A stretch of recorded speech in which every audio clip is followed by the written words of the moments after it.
ತ್ರಿವಿಕ್ರಮ ಪಂಡಿತಾಚಾರ್ಯರು ಸನ್ಯಾಸಿಗಳಲ್ಲ, ಗೃಹಸ್ಥರು. ಗೃಹಸ್ಥರಾದಂತಹ ತ್ರಿವಿಕ್ರಮ ಪಂಡಿತಾಚಾರ್ಯರು ರಚನೆ ಮಾಡಿರ್ತಕ್ಕಂತಹ ಈ ವಾಯುಸ್ಥಿತಿ ವಾದಿರಾಜರಂತಹ ಸನ್ಯಾಸಿಗಳು, ಶ್ರೇಷ್ಠ ಜ್ಞಾನಿಗಳು, ಉತ್ತಮರಾಗಿರ್ತಕ್ಕಂತಹ ಜ್ಞಾನಿಗಳು ಇದರ ಪಾರಾಯಣ, ಇದರ ಪುರಶ್ಚರಣ, ಇದರ ಅರ್ಥಾನುಸಂಧಾನವನ್ನು ಮಾಡಿದ್ದಾರೆ ಅಂತ ಇರಬೇಕಾದರೆ ಆ ವಾಯುಸ್ಥಿತಿಯ ಮಹತ್ವ ಏನು ಅನ್ನೋದನ್ನ ನಾವು ತಿಳ್ಕೊಳ್ಬಹುದಾಗಿದೆ. ಒಬ್ಬ ಗೃಹಸ್ಥನಿಂದ ರಚಿತವಾಗಿರ್ತಕ್ಕಂಥ ವಾಯುಸ್ಥಿತಿಯನ್ನು ವಾದಿರಾಜರು, ವ್ಯಾಸತೀರ್ಥರು, ರಘುತ್ತಮರು, ವಿಜಯೇಂದ್ರರು, ರಾಘವೇಂದ್ರ ಸ್ವಾಮಿಗಳು, ಮುಂದೆ ಬಂದಿರತಕ್ಕಂತಹ ಅನೇಕ ಮಹನೀಯರು ಎಲ್ಲರೂ ಕೂಡ ಆ ವಾಯುಸ್ಥಿತಿಯನ್ನು ಅರ್ಥಾನುಸಂಧಾನ ಪುರಸ್ಸರವಾಗಿ ತಮ್ಮ ಜೀವನದಲ್ಲಿ ಅವರು ಪಾರಾಯಣ, ಪುರಶ್ಚರಣದಲ್ಲಿ ಅಳವಡಿಸಿಕೊಂಡಿದ್ದಾರೆ ಅಂತಂದರೆ ಆ ಕೃತಿ ಅದು ಅಸಾಧಾರಣವಾಗಿರ್ತಕ್ಕಂತಹ ಕೃತಿ. ಅಂತಹ ಕೃತಿಯನ್ನು ಕೊಟ್ಟವರು ತ್ರಿವಿಕ್ರಮ ಪಂಡಿತಾಚಾರ್ಯರು.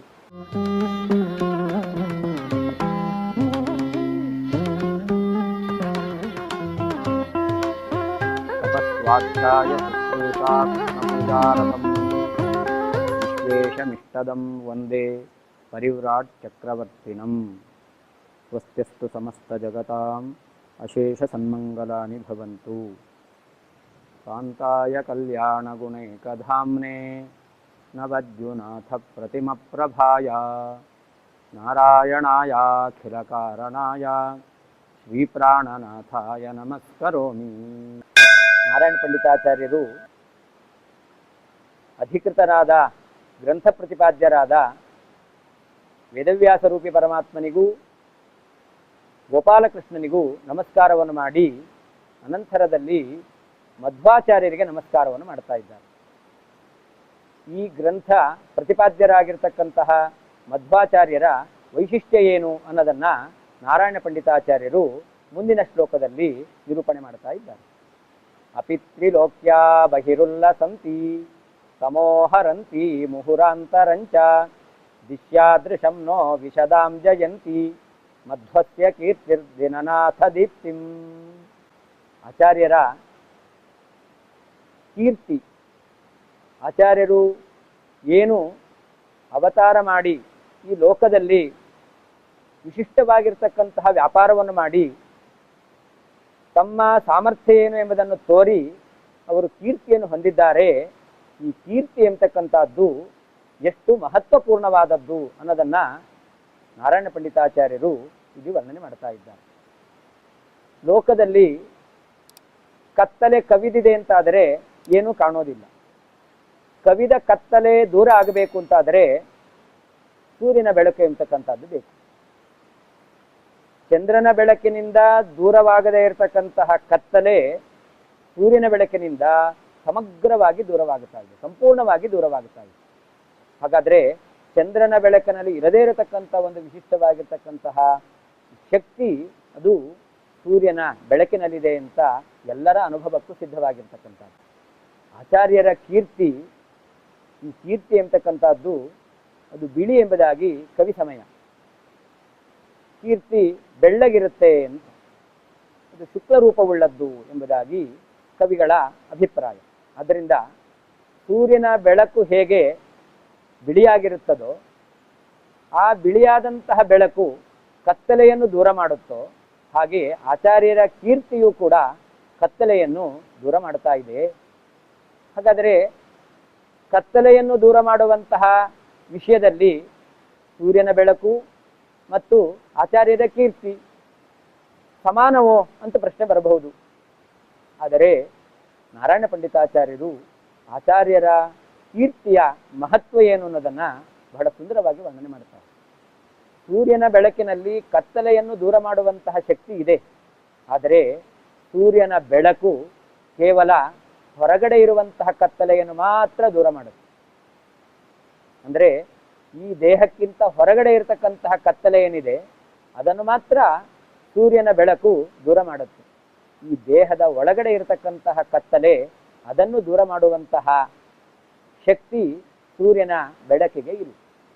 ಆದರೆ ಮಧ್ವಾಚಾರ್ಯರ ಕೀರ್ತಿ ಎಂಬುವಂತಹ ಬೆಳಕಿಗೆ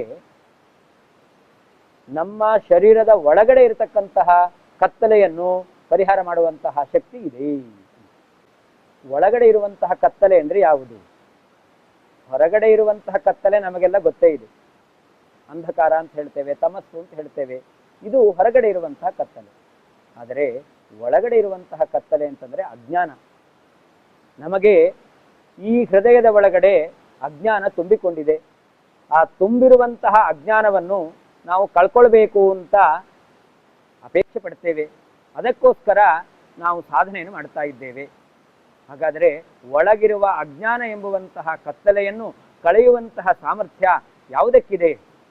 ಸೂರ್ಯನ ಬೆಳಕಿಗಿಲ್ಲ. ಮಧ್ವಾಚಾರ್ಯರ ಕೀರ್ತಿಗೆ ಒಳಗಿನ ಕತ್ತಲೆಯನ್ನು ಕಳೆಯುವಂತಹ ಸಾಮರ್ಥ್ಯ ಇದೆ ಎಂಬುದಾಗಿ ವರ್ಣನೆ ಮಾಡ್ತಾ ಇದ್ದಾರೆ. ಸ್ವಲ್ಪ ನಾವು ವಿಚಾರ ಮಾಡಿ ನೋಡಿದ್ರೆ ನಮ್ಮಲ್ಲಿ ಕತ್ತಲೆ ತುಂಬಿದೆ ಅಂದರೆ ಹೊರಗಡೆ ಕತ್ತಲೆ ತುಂಬಿದೆ. ಹೊರಗಡೆ ಕತ್ತಲೆ ತುಂಬಿದಾಗ ನಾವು ನಿದ್ರೆ ಮಾಡ್ತೇವೆ. ನಿದ್ರೆ ಮಾಡಿದಾಗ ನಮ್ಮಲ್ಲಿ ಅಜ್ಞಾನ ಇದೆ ಅಂತ ಗೊತ್ತಾಗಲ್ಲ. ನಮ್ಮಲ್ಲಿ ಕಾಮ, ಕ್ರೋಧ, ಲೋಭ, ಹೊಟ್ಟೆ ಕಿಚ್ಚು ಇಂತಹ ಯಾವ ದುರ್ಗುಣಗಳು ಕೂಡ ಅದು ಇದೆ ಅಂತ ಗೊತ್ತಾಗೋದಿಲ್ಲ. ಯಾಕೆ ನಿದ್ರೆ ಮಾಡ್ತಾ ಇರ್ತೇವೆ ನಾವು. ಆ ನಿದ್ರಾವಸ್ಥೆಯಲ್ಲಿ ಇಂತಹ ದೋಷಗಳೆಲ್ಲ ಕೆಲಸ ಮಾಡೋದಿಲ್ಲ. ಆದರೆ ಸೂರ್ಯನ ಉದಯ ಆಯಿತು ಅಂತಂದರೆ ನಾವು ಎದ್ದದ್ದು ಮಾತ್ರ ಅಲ್ಲ, ನಾವು ಹೇಳ್ಬೇಕಾದ್ರೆ ನಮ್ಮ ಕಾಮ, ಕ್ರೋಧ, ಲೋಭ, ಮೋಹ ಎಲ್ಲವೂ ಹೇಳುತ್ತೆ.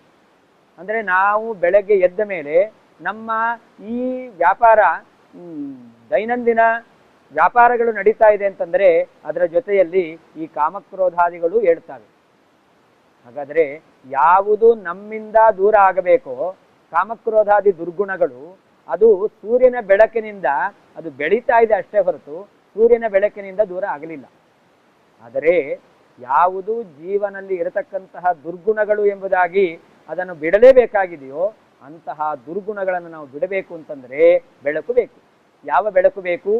ಸೂರ್ಯನ ಬೆಳಕಿನಿಂದ ಬೆಳೆಯುತ್ತೆ ಅಷ್ಟೇ ಹೊರತು ಆ ಸೂರ್ಯನ ಬೆಳಕಿನಿಂದ ಈ ದುರ್ಗುಣಗಳು ಅಳಿಲಿಕ್ಕೆ ಸಾಧ್ಯ ಇಲ್ಲ. ಆ ದುರ್ಗುಣಗಳನ್ನು ಅಳಿಸುವಂತಹ ಒಂದು ಬೆಳಕು ಅಂತಂದರೆ ಅದು ಮಧ್ವಾಚಾರ್ಯರ ಕೀರ್ತಿ ಅಂತಕ್ಕಂಥದ್ದು. ಯಾರು ಮಧ್ವಾಚಾರ್ಯರ ಮಹಿಮೆಯನ್ನು ಶ್ರವಣ ಮಾಡ್ತಾ ಇದ್ದಾರೋ ಅವರ ಮನಸ್ಸಿನಲ್ಲಿರುವಂತಹ ಕಾಮ, ಕ್ರೋಧ, ಲೋಭ, ಮೋಹ ಈ ಎಂತಹ ಎಲ್ಲ ದುರ್ಗುಣಗಳು, ಇದಕ್ಕೆ ಕಾರಣವಾಗಿರ್ತಕ್ಕಂಥ ಅಜ್ಞಾನ ಎಲ್ಲವೂ ನಾಶವಾಗುತ್ತೆ ಎಂಬುದಾಗಿ ಆಚಾರ್ಯರ ಕೀರ್ತಿಗೆ ಇರತಕ್ಕಂತಹ ಮಹತ್ವ ಏನು ಅನ್ನೋದನ್ನು ವರ್ಣನೆ ಮಾಡ್ತಾ ಇದ್ದಾರೆ. ಅಷ್ಟೇ ಅಲ್ಲ, ಸೂರ್ಯನ ಬೆಳಕು ಕೇವಲ 3 ಲೋಕಗಳಲ್ಲಿ ಮಾತ್ರ ವ್ಯಾಪಿಸಿದೆ. ಭೂಹು, ಭುವಃ, ಸ್ವಹ. ಈ 3 ಲೋಕಗಳಲ್ಲಿ ಮಾತ್ರ ಸೂರ್ಯನ ಬೆಳಕು ವ್ಯಾಪಿಸಿದೆ. ಆದರೆ ಆಚಾರ್ಯರ ಈ ಕೀರ್ತಿ ಎಂಬತಕ್ಕಂತಹ ಬೆಳಕು ಕೇವಲ 3 ಲೋಕದಲ್ಲಿ ಮಾತ್ರ ವ್ಯಾಪಿಸಿರ್ತಕ್ಕಂಥದ್ದಲ್ಲ. ತ್ರಿಲೋಕ್ಯ ಅಪಿ ಬಹಿ ಉಲ್ಲಸಂತಿ. 3 ಲೋಕದ ಹೊರಗೂ ಆಚಾರ್ಯರ ಕೀರ್ತಿ ಎಂಬತಕ್ಕಂತಹ ಬೆಳಕು ವ್ಯಾಪಿಸಿದೆ. ಮಹರ್ಲೋಕ, ಜನಲೋಕ, ತಪೋಲೋಕ, ಸತ್ಯಲೋಕ ಇಲ್ಲಿ ಇರತಕ್ಕಂತಹ ಜೀವಿಗಳು ಕೂಡ ಆಚಾರ್ಯರ ಮಹಿಮೆಯನ್ನು ಕೊಂಡಾಡ್ತಾ ಇದ್ದಾರೆ. ಕೇವಲ ಈ ಭೂಮಿಯಲ್ಲಿರುವ ಅಥವಾ ಅಂತರಿಕ್ಷ ಲೋಕದಲ್ಲಿರುವ ಅಥವಾ ಸ್ವರ್ಗಲೋಕದಲ್ಲಿರ್ತಕ್ಕಂಥ ಜೀವಿಗಳು ಮಾತ್ರ ಆಚಾರ್ಯರ ಮಹಿಮೆಯನ್ನು ಕೊಂಡಾಡೋದಲ್ಲ, ಆ ಸ್ವರ್ಗಲೋಕಕ್ಕಿಂತಲೂ ಮೇಲಿರ್ತಕ್ಕಂತಹ ಲೋಕದಲ್ಲಿರ್ತಕ್ಕಂತಹ ಜೀವಿಗಳು ಕೂಡ ಆಚಾರ್ಯರು, ಅವರ ಅವತಾರದ ಮೂಲ ರೂಪವಾಗಿದ್ದ ವಾಯುದೇವರು ಇವರ ಮಹಿಮೆಯನ್ನು ಕೊಂಡಾಡ್ತಾ ಇದ್ದಾರೆ. ಹೀಗೆ 3 ಲೋಕ ಮೀರಿ ಆ ಮಧ್ವಾಚಾರ್ಯರ ಕೀರ್ತಿ ಎಂಬತಕ್ಕಂಥ ಬೆಳಕು 14 ಲೋಕದಲ್ಲಿಯೂ ಕೂಡ ಹರಡಿದೆ. ಆದ್ದರಿಂದ ಸೂರ್ಯನ ಪ್ರಕಾಶಕ್ಕಿಂತಲೂ ವಿಶಿಷ್ಟವಾಗಿರ್ತಕ್ಕಂತಹ ಪ್ರಕಾಶ ಅದು ಮಧ್ವಾಚಾರ್ಯರ ಕೀರ್ತಿಗಿದೆ ಎಂಬುದಾಗಿ, ಇಂತಹ ಮಧ್ವಾಚಾರ್ಯರ ಕೀರ್ತಿ ಎಂಬತಕ್ಕಂಥದ್ದು ನಮಗೆ ದಿಶ್ಯಾತ್ ದೃಶಂ ನಹ, ನಮಗೆ ಒಳ್ಳೆಯ ಜ್ಞಾನವನ್ನು ಕೊಡಲಿ, ಸದ್ಬುದ್ಧಿಯನ್ನು ನಮಗೆ ಕೊಡಲಿ. ನಾರಾಯಣ ಪಂಡಿತಾಚಾರ್ಯರು ಆಚಾರ್ಯರ ಕೀರ್ತಿಗೆ ವಿಶೇಷವಾದ ಜ್ಞಾನವನ್ನು ಕೊಡತಕ್ಕಂತಹ ಶಕ್ತಿ ಇದೆ ಎಂಬತಕ್ಕಂಥದ್ದನ್ನು ಪ್ರತಿಪಾದನೆ ಮಾಡ್ತಾ ಈ ಗ್ರಂಥ ನಿರ್ಮಾಣ ಆಗಬೇಕು, ಈ ಶಾಸ್ತ್ರರೂಪವಾದ ಕಾವ್ಯದ ನಿರ್ಮಾಣ ಆಗಬೇಕು. ಒಂದು ಕಾವ್ಯದ ನಿರ್ಮಾಣ ಅದು ಶಾಸ್ತ್ರದ ವಿಷಯನ್ನು ಒಳಗೊಂಡಂತಹ ಕಾವ್ಯದ ನಿರ್ಮಾಣ ಆಗಬೇಕು ಅಂತಂದರೆ ಅದಕ್ಕೆ ವಾಯುದೇವರ ಅನುಗ್ರಹ ವಿಶೇಷವಾಗಿ ಬೇಕು. ವಾಯುದೇವರ ಅವತಾರಭೂತರಾಗಿರ್ತಕ್ಕಂತಹ ಮಧ್ವಾಚಾರ್ಯರ ಅನುಗ್ರಹ ಎಂಬತಕ್ಕಂಥದ್ದು ಬೇಕು. ಮಧ್ವಾಚಾರ್ಯರ ಚರಿತ್ರೆಯನ್ನು ಕಾವ್ಯ ರೂಪದಲ್ಲಿ ತಿಳಿಸಿಕೊಡುವಂತಹ ಪ್ರವೃತ್ತಿ ಮಾಡ್ತಕ್ಕಂತಹ ನಾರಾಯಣ ಪಂಡಿತಾಚಾರ್ಯರು ಆ ಮಧ್ವಾಚಾರ್ಯರಲ್ಲಿ ಗ್ರಂಥದ ಪ್ರಾರಂಭದಲ್ಲಿ ಪ್ರಾರ್ಥನೆ ಮಾಡ್ತಾ ಇದ್ದಾರೆ, ನಮಗೆ ಯೋಗ್ಯವಾದ ನಿಮ್ಮ ಚರಿತ್ರೆಯನ್ನು ಚೆನ್ನಾಗಿ ನಿರೂಪಣೆ ಮಾಡಲಿಕ್ಕೆ ಬೇಕಾಗಿರ್ತಕ್ಕಂತಹ ಬುದ್ಧಿಯನ್ನು ನಮಗೆ ಕೊಡಿ ಎಂಬುದಾಗಿ ಆ ನಾರಾಯಣ ಪಂಡಿತಾಚಾರ್ಯರು ಪ್ರಾರ್ಥನೆ ಮಾಡ್ತಾ ಇದ್ದಾರೆ. ಹೀಗೆ ಮಧ್ವಾಚಾರ್ಯರ ಕೀರ್ತಿ ಎಂಬತಕ್ಕಂಥದ್ದು ನಮ್ಮ ಅಜ್ಞಾನವನ್ನು ಕಳೆದು ನಮಗೆ ಸುಜ್ಞಾನವನ್ನು ಕೊಡ್ತಕ್ಕಂಥದ್ದು, ಭಗವಂತನ ಜ್ಞಾನವನ್ನು ಕೊಡ್ತಕ್ಕಂಥದ್ದು ಎಂಬುದಾಗಿ ಗ್ರಂಥ ಪ್ರತಿಪಾದ್ಯರಾಗಿರ್ತಕ್ಕಂತಹ ಮಧ್ವಾಚಾರ್ಯರನ್ನು ನಮಸ್ಕಾರ ಮಾಡಿ ಅವರನ್ನು ಸ್ತೋತ್ರ ಮಾಡಿ, ಅನಂತರದಲ್ಲಿ ನಾರಾಯಣ ಪಂಡಿತಾಚಾರ್ಯರು ತಮಗೆ ಜನ್ಮ ಕೊಟ್ಟಂತಹ ಪಿತೃಪಾದರನ್ನು, ತೀರ್ಥರೂಪರನ್ನು ಅವರು ಸ್ಮರಣೆ ಮಾಡ್ತಾ ಇದ್ದಾರೆ, ಅವರಿಗೆ ನಮಸ್ಕಾರವನ್ನು ಮಾಡ್ತಾ ಇದ್ದಾರೆ. ತಮೋನುದಾನಂದ ಮವಾಪಲೋಕಸ್ತತ್ವ ಪ್ರದೀಪಾಕೃತಿಗೋ ಗಣೇನ ಯದಾಸ್ಯ ಶೀತಾಂಶು ಭುವಾ ಗುರುಂಸ್ತಾನ್ ತ್ರಿವಿಕ್ರಮಾರ್ಯಾನ್ ಪ್ರಣಮಾಮಿ ವರ್ಯಾನ್. ತ್ರಿವಿಕ್ರಮಾರ್ಯಾನ್ ಪ್ರಣಮಾಮಿ. ತ್ರಿವಿಕ್ರಮ ಎಂಬುದಾಗಿ ಹೆಸರುಳ್ಳಂತಹ ಪೂಜ್ಯ ಪಾದರನ್ನು ನಮಸ್ಕಾರ ಮಾಡುತ್ತೇನೆ. ತ್ರಿವಿಕ್ರಮ ಪಂಡಿತಾಚಾರ್ಯರು ನಾರಾಯಣ ಪಂಡಿತಾಚಾರ್ಯರು ಎಂಬತಕ್ಕಂತಹ ಈ ಮಧ್ವವಿಜಯ ಕಾವ್ಯದ ಕವಿಗಳು, ಕರ್ತೃ, ಅವರ ತಂದೆಯಾಗಿದ್ದಾರೆ. ಆ ತ್ರಿವಿಕ್ರಮ ಪಂಡಿತಾಚಾರ್ಯರು ಕೂಡ ವಿಶಿಷ್ಟವಾಗಿರ್ತಕ್ಕಂತಹ ವ್ಯಕ್ತಿತ್ವವನ್ನು ಹೊಂದಿದವರು. ಮಧ್ವವಿಜಯದಲ್ಲಿಯೇ ನಾರಾಯಣ ಪಂಡಿತಾಚಾರ್ಯರು ಈ ತ್ರಿವಿಕ್ರಮ ಪಂಡಿತಾಚಾರ್ಯರ ವ್ಯಕ್ತಿತ್ವ ಏನು ಅನ್ನೋದನ್ನು ಮುಂದೆ ನಿರೂಪಣೆ ಮಾಡ್ತಾರೆ. ತ್ರಿವಿಕ್ರಮ ಪಂಡಿತಾಚಾರ್ಯರು ಮಧ್ವಾಚಾರ್ಯರ ಸಮಕಾಲೀನರು. ಮಧ್ವಾಚಾರ್ಯರ ಜೊತೆಯಲ್ಲಿ ಅನೇಕ ದಿನಗಳ ಕಾಲ ವಾದವನ್ನು ಮಾಡಿದವರು. ಅದ್ವೈತ ಮತದ ಪ್ರಕಾಂಡ ಪಂಡಿತರಾಗಿರ್ತಕ್ಕಂತಹ ತ್ರಿವಿಕ್ರಮ ಪಂಡಿತಾಚಾರ್ಯರು ಆಚಾರ್ಯರ ತತ್ವದ ರಹಸ್ಯವನ್ನು ತಿಳಿದು ಆಚಾರ್ಯರ ಜೊತೆಯಲ್ಲಿ ಅದ್ವೈತದ ವಿಚಾರವನ್ನು ಚೆನ್ನಾಗಿ ವಿಮರ್ಶೆ ಮಾಡಿ, ವಾದದ ಮೂಲಕ ವಿಚಾರ ಮಾಡಿ, ಅನಂತರ ಆಚಾರ್ಯರ ತತ್ವದ ಸಾರಕ್ಕೆ ಮನಸೋತು ಅದ್ವೈತ ಸಿದ್ಧಾಂತವನ್ನು ಬಿಟ್ಟು ದ್ವೈತ ಸಿದ್ಧಾಂತವನ್ನು ಅನುಸರಣೆ ಮಾಡಿರ್ತಕ್ಕಂತಹ ಮಹಾಜ್ಞಾನಿಗಳು. ವಾದ ಮಾಡಬೇಕು ಅಂತಂದರೆ ಅದಕ್ಕೆ ಬೇಕಾಗಿರ್ತಕ್ಕಂತಹ ಇತರ ಶಾಸ್ತ್ರಗಳ ಜ್ಞಾನ, ಅದು ತ್ರಿವಿಕ್ರಮ ಪಂಡಿತಾಚಾರ್ಯರಲ್ಲಿ ವಿಶೇಷವಾಗಿತ್ತು.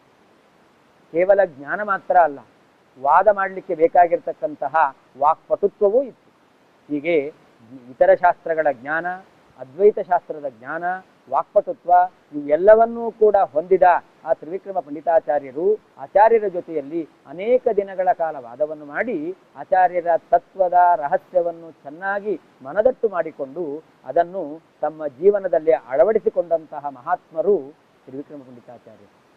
ಇದು ಒಂದು ತ್ರಿವಿಕ್ರಮ ಪಂಡಿತಾಚಾರ್ಯರ ವೈಶಿಷ್ಟ್ಯ ಅಂತಾದರೆ, ತ್ರಿವಿಕ್ರಮ ಪಂಡಿತಾಚಾರ್ಯರು ಆಚಾರ್ಯರ ಶಿಷ್ಯರಾದ ಮೇಲೆ ಆಚಾರ್ಯರ ಮಹತ್ವವನ್ನು ಪ್ರತಿಪಾದನೆ ಮಾಡತಕ್ಕಂತಹ ಒಂದು ವಿಶಿಷ್ಟವಾಗಿರ್ತಕ್ಕಂತಹ ಸ್ತೋತ್ರ ವಾಯುಸ್ತುತಿ ಅಂತ ಹೇಳ್ತಾರೆ. ಆ ವಾಯುಸ್ತುತಿ ಎಂಬತಕ್ಕಂತಹ ಕೃತಿಯನ್ನು ರಚನೆ ಮಾಡಿದವರು. ಹನುಮ, ಭೀಮ, ಮಧ್ವ ರೂಪದಲ್ಲಿ ರಾಮ, ಕೃಷ್ಣ, ವೇದವ್ಯಾಸ ಪರಮಾತ್ಮನನ್ನು ಆರಾಧನೆ ಮಾಡತಕ್ಕಂತಹ ದೃಶ್ಯವನ್ನು ಕಂಡು ತ್ರಿವಿಕ್ರಮ ಪಂಡಿತಾಚಾರ್ಯರು ಈ ವಾಯುಸ್ತುತಿಯನ್ನು ರಚನೆ ಮಾಡಿದ್ದಾರೆ. ತ್ರಿವಿಕ್ರಮ ಪಂಡಿತಾಚಾರ್ಯರು ಸನ್ಯಾಸಿಗಳಲ್ಲ, ಗೃಹಸ್ಥರು. ಗೃಹಸ್ಥರಾದಂತಹ ತ್ರಿವಿಕ್ರಮ ಪಂಡಿತಾಚಾರ್ಯರು ರಚನೆ ಮಾಡಿರ್ತಕ್ಕಂತಹ ಈ ವಾಯುಸ್ಥಿತಿ ವಾದಿರಾಜರಂತಹ ಸನ್ಯಾಸಿಗಳು, ಶ್ರೇಷ್ಠ ಜ್ಞಾನಿಗಳು, ಉತ್ತಮರಾಗಿರ್ತಕ್ಕಂತಹ ಜ್ಞಾನಿಗಳು ಇದರ ಪಾರಾಯಣ, ಇದರ ಪುರಶ್ಚರಣ, ಇದರ ಅರ್ಥಾನುಸಂಧಾನವನ್ನು ಮಾಡಿದ್ದಾರೆ ಅಂತ ಇರಬೇಕಾದರೆ ಆ ವಾಯುಸ್ಥಿತಿಯ ಮಹತ್ವ ಏನು ಅನ್ನೋದನ್ನು ನಾವು ತಿಳ್ಕೊಳ್ಬಹುದಾಗಿದೆ. ಒಬ್ಬ ಗೃಹಸ್ಥನಿಂದ ರಚಿತವಾಗಿರ್ತಕ್ಕಂಥ ವಾಯುಸ್ಥಿತಿಯನ್ನು ವಾದಿರಾಜರು, ವ್ಯಾಸತೀರ್ಥರು, ರಘುತ್ತಮರು, ವಿಜಯೇಂದ್ರರು, ರಾಘವೇಂದ್ರ ಸ್ವಾಮಿಗಳು, ಮುಂದೆ ಬಂದಿರತಕ್ಕಂತಹ ಅನೇಕ ಮಹನೀಯರು ಎಲ್ಲರೂ ಕೂಡ ಆ ವಾಯುಸ್ಥಿತಿಯನ್ನು ಅರ್ಥಾನುಸಂಧಾನ ಪುರಸ್ಸರವಾಗಿ ತಮ್ಮ ಜೀವನದಲ್ಲಿ ಅವರು ಪಾರಾಯಣ, ಪುರಶ್ಚರಣದಲ್ಲಿ ಅಳವಡಿಸಿಕೊಂಡಿದ್ದಾರೆ ಅಂತಂದರೆ ಆ ಕೃತಿ ಅದು ಅಸಾಧಾರಣವಾಗಿರ್ತಕ್ಕಂತಹ ಕೃತಿ. ಅಂತಹ ಕೃತಿಯನ್ನು ಕೊಟ್ಟವರು ತ್ರಿವಿಕ್ರಮ ಪಂಡಿತಾಚಾರ್ಯರು. ಅಷ್ಟೇ ಅಲ್ಲ, ಆ ತ್ರಿವಿಕ್ರಮ ಪಂಡಿತಾಚಾರ್ಯರು ಆಚಾರ್ಯರ ಸಮಕಾಲೀನರು. ಆಚಾರ್ಯರಿಂದಲೇ ಆಜ್ಞಪ್ತರಾಗಿ ಆಚಾರ್ಯರ ಭಾಷ್ಯಕ್ಕೆ ವ್ಯಾಖ್ಯಾನವನ್ನು ಮಾಡಿದವರು. ಅದನ್ನೇ ಇಲ್ಲಿ ನಾರಾಯಣ ಪಂಡಿತಾಚಾರ್ಯರು, ಆ ತ್ರಿವಿಕ್ರಮ ಪಂಡಿತಾಚಾರ್ಯರು ಏನು ಕೃತಿಯನ್ನು ರಚನೆ ಮಾಡಿದ್ದಾರೆ ಆ ಕೃತಿಯ ವೈಶಿಷ್ಟ್ಯವನ್ನು ನಿರೂಪಣೆ ಮಾಡ್ತಾ ಅವರಿಗೆ ನಮಸ್ಕಾರವನ್ನು ಮಾಡಿದ್ದಾರೆ. ಆ ತ್ರಿವಿಕ್ರಮ ಪಂಡಿತಾಚಾರ್ಯರು ಆಚಾರ್ಯರಿಂದ, ಮಧ್ವಾಚಾರ್ಯರಿಂದ ಆಜ್ಞಪ್ತರಾಗಿ ಅವರು ತತ್ವಪ್ರದೀಪ ಎಂಬತಕ್ಕಂತಹ ಒಂದು ವ್ಯಾಖ್ಯಾನವನ್ನು ಟೀಕೆಯನ್ನು ಭಾಷ್ಯಕ್ಕೆ ಬರೆದಿದ್ದಾರೆ. ಆ ತತ್ವಪ್ರದೀಪ ಎಂಬತಕ್ಕಂಥದ್ದು ಅದೊಂದು ಬೆಳದಿಂಗಳಿನ ಬೆಳಕು ಅಂತ ಹೇಳ್ತಾರೆ. ಬೆಳದಿಂಗಳು ಎಲ್ಲಿಂದ ಬರುತ್ತೆ? ಶೀತಾಂಶ ಚಂದ್ರನಿಂದ ಬರ್ತಾ ಇದೆ. ಆ ಬೆಳದಿಂಗಳು ಬರಬೇಕು ಅಂತಂದ್ರೆ ಅದಕ್ಕೆ ಮೂಲವಾಗಿರ್ತಕ್ಕಂತಹ ಚಂದ್ರ ಬೇಕು. ಹಾಗೆ ಈ ತತ್ವಪ್ರದೀಪ ಎಂಬತಕ್ಕಂತಹ ಬೆಳದಿಂಗಳು ಅದು ಕೂಡ ಹೊರಗೆ ಬಂದಿದೆ. ಅದು ಯಾವ ಚಂದ್ರನಿಂದ ಹೊರಗೆ ಬಂದಿದೆ? ನಾರಾಯಣ ಪಂಡಿತಾಚಾರ್ಯ ಹೇಳ್ತಾರೆ, ತ್ರಿವಿಕ್ರಮ ಪಂಡಿತರು ಎಂಬತಕ್ಕಂತಹ ಚಂದ್ರ, ಅವರಿಂದ ಹೊರಹೊಮ್ಮಿರ್ತಕ್ಕಂಥದ್ದು ಈ ತತ್ವಪ್ರದೀಪ ಎಂಬತಕ್ಕಂತಹ ಬೆಳದಿಂಗಳು. ಬೆಳದಿಂಗಳಿನಲ್ಲಿ ನಾವು ಪದಾರ್ಥಗಳನ್ನು ಕಾಣ್ತೇವೆ. ಹಾಗಾದರೆ ಬೆಳದಿಂಗಳಿನ ಬೆಳಕು ಪದಾರ್ಥಗಳನ್ನು ತಿಳ್ಕೊಳ್ಳಿಕ್ಕೆ ಅದು ಸಹಕಾರಿಯಾಗಿದೆ.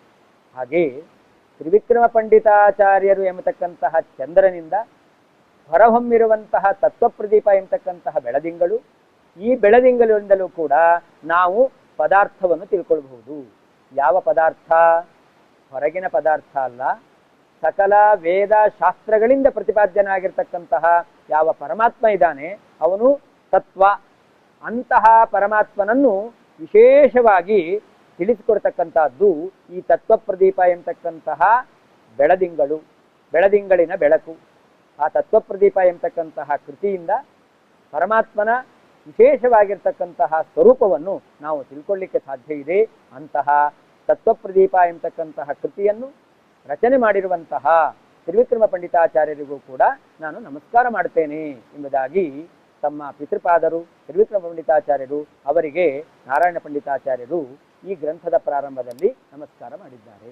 ಶಾಸ್ತ್ರದಲ್ಲಿ ಗುರುಗಳಿಗೆ ವಿಶೇಷವಾದಂತಹ ಗೌರವವನ್ನು ಕೊಡಬೇಕು, ಗುರುಗಳ ಸ್ಮರಣೆಯನ್ನು ಮಾಡಬೇಕು ಎಂಬುದಾಗಿ ನಾವು ಕೇಳ್ತೇವೆ.